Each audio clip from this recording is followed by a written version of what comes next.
Chapter 3, test multiple choice review. Let's get after it. All right, number 1, identify each pair of angles. Well, looking at these two angles here, they are on the inside. Okay, so they're interior angles, both of them. So that kind of wipes out these two. Now, are they alternate or same side? Well, you got to look at the transversal. That's that line cutting across parallel lines. And basically, they're both on the same side. So those are D. Some textbooks call that consecutive interior. We've been using terminology same side. Number 2, 99. Well, the question mark is also 99 because they are corresponding angles. Corresponding angles mean they're in the same position, just different intersections. So kind of like they're both in the southwest corner there. All right. Number 3 and number 4. So parallel lines, looks like this special pair, I notice he's obtuse, I notice he's obtuse, so they got to be equal to each other.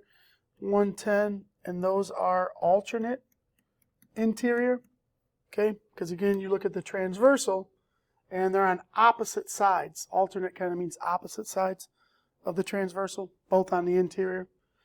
Number 4, this is an example of alternate exterior. So alternate exterior angles are always equal to each other, just like this one and this one would also be the same. And let's go to 5 and 6.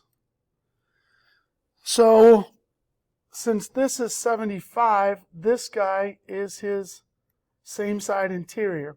So same side interior are going to be supplemental. They're going to add up to 180. So 180 take away 75 gives me 105. So looking at E. Number 6, we get into some algebra. These two angles are same side interior. So when I add them up, they equal 180. So I have 125 added to x plus 59. Let's add those guys up. X plus, what's that, 184? Has to add up to 180 because that's what same side interior angles do. And minus 184 from both sides, and we get a negative, which luckily there's a negative answer there.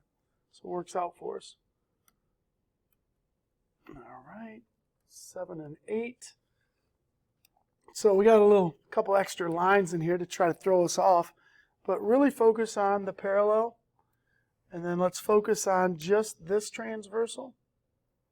The other one's kind of a distractor. So these are alternate exterior. Alternate exterior. And their relationship is they're always congruent. They're always equal to each other. So I can simply set those two expressions equal. I can do 11x plus 6 has to equal 12x minus 1.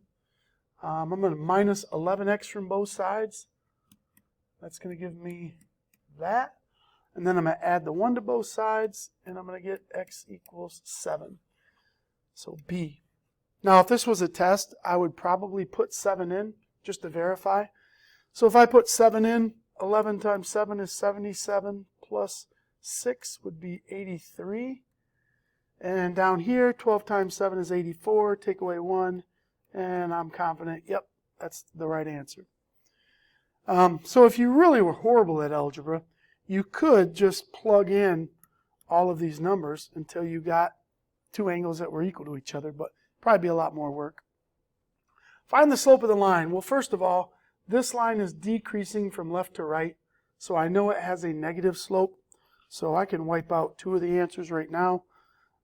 This one give me the dots, so I actually have a couple spots here, and it's change in y. So remember, slope is always change in y over the change in x. So my change in y values is 3. We dropped 3. And then we run 3, or our change in x is 3. And that, go ahead and simplifies to negative 1. Correct answer, B. And we go and we bust out number 9 and number 10. So let's look at these two. I think probably the easiest way for this one is I could plot these points on a grid, but I'm going to use the formula. change in y over change in x. So the change in y's are -1 minus 13. And then I have -4 subtract 20. And so when you simplify that out, you're going to get on top, this is really going to be add a negative. So you get -14, add a negative, so I get -24. And when you reduce that down, 2 goes in both those numbers. So you got -7 over -12, which will just turn positive. So it looks like the correct answer there is C. Number 10, find the slope of each line. Luckily for us, it's in slope-intercept form. So I can just kind of look and see what's sitting in the M position in front of X. So this one's an easy one. Correct answer is B. Moving right along, 11 and 12. Let's do this. So find the slope of a line parallel. So just remember, two lines that are parallel, they have to have the same slope. So I identify his slope as -1/2. So if we're parallel, I also got to be -1/2. So that's A. Number 12, find the slope of a line perpendicular. So perpendicular is opposite reciprocals. So I identify that the line they give me has a slope of -8/3. I need to find his opposite reciprocal. Reciprocal, remember, is kind of like a flip. So opposite means if that one was negative, I need to be positive. And I need to flip 8/3 to 3/8. So I'm looking for a positive 3/8. Bam. Looks like C. Keep on going. Number 13 and 14. Write the slope-intercept form of this equation. So I need y equals, I need my slope, and then my x is in there, and then I need my y-intercept. So I don't care which one we get first. I'm going to get the y-intercept first. It's easy. Crosses the y-axis at +1. So right now, that pretty much wiped out C and D. I can't really see E, so I could either shrink the screen or let me just keep on going. I do see that this slope is negative because it's decreasing from left to right, so that wipes out A. And it looks like it's going down 1, right 4, so I am liking choice B. Let me just see if there was a choice D. Or a choice E, I mean. Oh, it looks like there was. But that one was positive 1/4. So E would have been eliminated as well. All right, let me make this a little bit bigger. Kind of like it bigger. All right, number 14.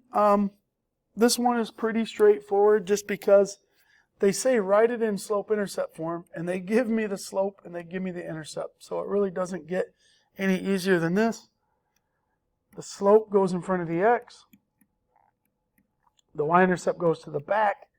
And it's just right there staring at me. So that one is pretty straightforward.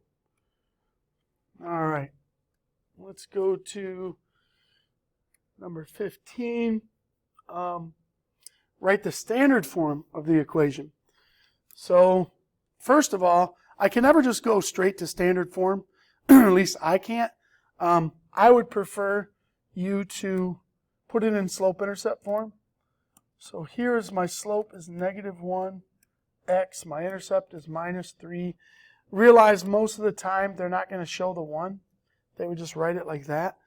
And now standard form, I have to get x and y on the same side. So I'm going to add this x to both sides. And I'm going to have x plus y equals -3. And that one is right here, C. Number 16. Here's where it starts to get a little bit tricky.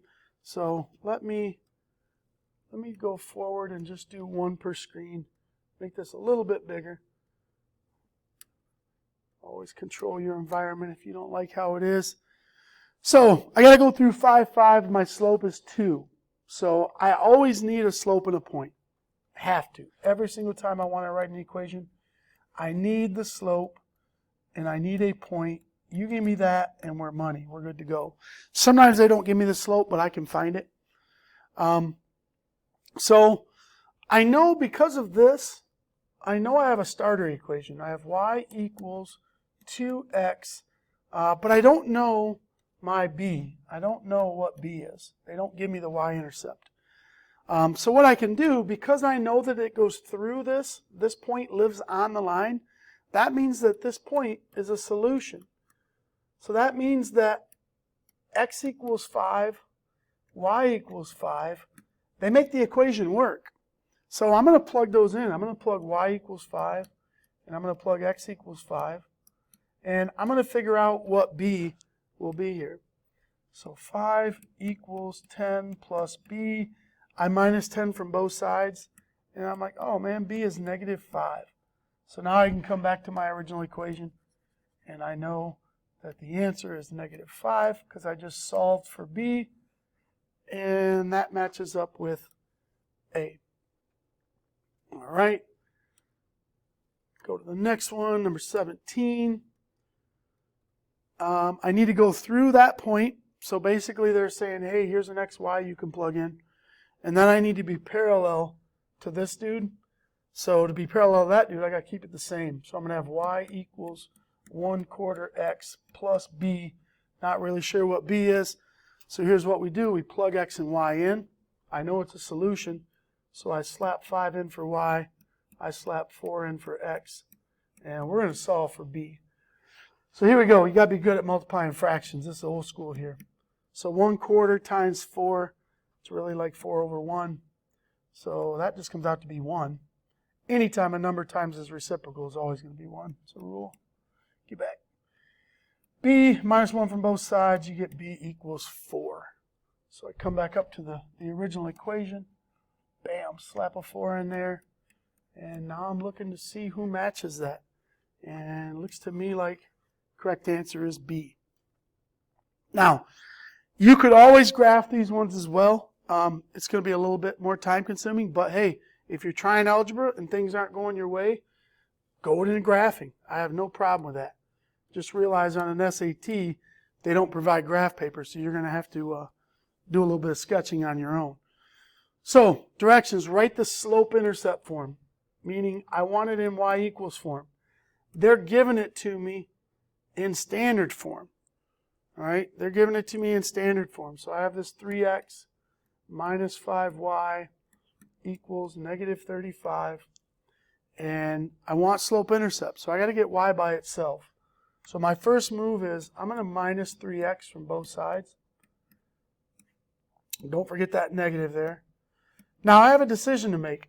I could either put the constant in the front or the variable term in the front. I'm going to put the variable term in the front and the constant at the back, just because it's starting to look more like slope-intercept form. But I got to get rid of that times the negative 5. So I'm going to divide by a negative 5. Everybody gets divided by negative 5. So negative divided by a negative is a positive. And that's a positive 7. And we're looking like, correct answer, E. Sweet. Moving right along, number 19. We have to go through a point. We got to be parallel. We got to put it in standard form. All kinds of shenanigans going on here. So let's do this. So if I want to be parallel, I got to be the same as this guy. All right. So I know my equation is y equals 1/4 x plus, I don't know the intercept. We have an x and a y we can plug in there. So we're going to plug 4 in for x. We're going to plug negative 4 in for y. We need to figure out what b is. So that's a negative 4 equals 1 plus b. Minus 1 from both sides. We get b is negative 5. So where I'm at right now is I now have this equation. And I know that this is slope-intercept form. Okay? But we need to make an adjustment. We need to get to standard form. So standard form says no fractions. Get x and y on the same side. Make sure the x in front, the number in front of x is positive. So to clear out that fraction, I want to clear out that divide by 4. So that means I multiply everybody by 4. And I get 4y equals, these cancel, 1x minus 20. We're looking pretty close. I now need to ship this x to the other side by subtraction. So that'll give me this. And then technically I'm not supposed to have a negative sign in front of x for standard form. That's old school. So times everybody by -1, which is basically a sign flipper. It's going to flip all the signs. See if we can find that one. Boom, right here. Looking solid. All right, what else we got? Number 20. We got to graph some things. So y equals -1/2 x. First thing I notice is b's not there, so we know it's 0. It actually crosses right through this point. Slope of negative means I'm going to go down and right. My change in y is 1. My change in x is 2. 1, 2, 1, 2. Back it on up, back it on up, back it on up. And there we go. If you don't like that, if you're not good at that, another plan of attack. This is a little bit longer, but old school, make a table. Put 0 in for x, -1/2 times 0. You get 0 for y. Pick another number like 1, -1/2 times 1, -1/2. You get that dot. Plug a 2 in there. -1/2 times 2, -1. You get another point. And you could keep on going down, down, down, and get your points that way. I don't suggest it, but you can do it that way. Number 21 gives us a little bit different piece of information. The x-intercept, well, that's where you cross the x-axis. The y-intercept is where you cross the y-axis. And you connect those two, and that's what you get. Number 22 is a trick question. This cannot be written in slope-intercept form. There is no y. So that means there is no slope. AKA, we have an undefined slope. AKA, we're talking about a vertical line. So the only number that can be plugged in here is 3. So all of your order pairs that make that true have to have an x value of 3. So key thing to remember is when it's x equals a constant, you're going to be vertical line. If it's y equals just a number, you're going to be a horizontal line. That's what you need to remember. Number 23. Oh, this is kind of gnarly. So, 2 options. Option 1 I would not suggest. You know, you could, if you're just a glutton for punishment, you could say, you know what, I'm going to make a table and I'm going to start picking some things. The hard part is, you know, if you plug a number, like let's say you try 1, that's going to get messy. You're going to have 5 times 1 minus 4y, and then you got to solve it, and it's going to be a fraction maybe. It gets all weird. I would much rather see you rewrite in slope-intercept form, because slope-intercept form is our friend. So, AKA what that means is solve for y. Get y all by itself. So here we go. I'll show you how to do that. 5x minus 4y negative 16. And to get y by itself, the first thing I need to do is I need to get rid of this x term. So I'm going to minus the 5x from both sides. And I got negative 4y equals, I'm always going to put that variable term in the front and the constant at the back, just because it's how slope-intercept form looks. Now I'm going to divide everybody by that negative 4. Divide by negative 4. Divide by negative 4. And you are going to get positive 5/4 and positive 4. Now we got to graph it. So y-intercept, cha-ching. Slope, well this slope is a little bit weird. 5/4 means I go up 5, right 4, which is going to fly off the grid. You know, up 3, 4, 5, over 4. You know, I'm way over here. But at least that kind of tells me what direction I'm going. So instead of going, up 5, over 4, I got to run that stair step the other direction. I got to go down 5, left 4, which is going to put me right here. And now we could sketch this thing out pretty decent. It's going to look something like that. All right. Now, a little hint for you guys that are watching this video. I didn't really bust this out in class, but let me just show you a quick hint to where you can graph these super fast. So in general, this is a craft shortcut. Put a little lightning bolt. In general, these equations are written in ax plus by equals c. The pattern always is you subtract the x term, okay, which leaves us with this. And then you always divide by the b term. Well, what that does is it gives me a cheat. It gives me a shortcut to know always is true. The slope is always going to be the opposite. In this case, it was a negative. The opposite of a over b. And your y-intercept is always going to be c over b. So if you can just identify your a, b, and c, these things can go really fast. You know, so I look at this problem and I'm like, all right, there's a, this is b, and this is c. Opposite of a would be negative 5 over b. So I knew the slope was 5/4. And c over b is negative 16 over negative 4, which is just positive 4. That gave me the y-intercept. And I can kind of skip some algebra. So for instance, let's say you have an equation like 2x plus 3y equals 15. Well, if you can see right now that a is 2, b is 3, and c is 15, if you want your slope, all you got to do is opposite a over b.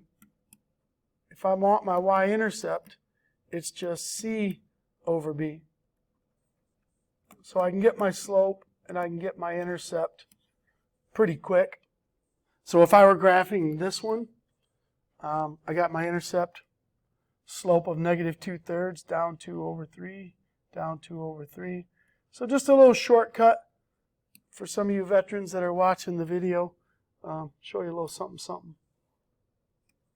All right, I believe that's it. 23 problems, 22 minutes. We're about a minute per problem, a lot of talking.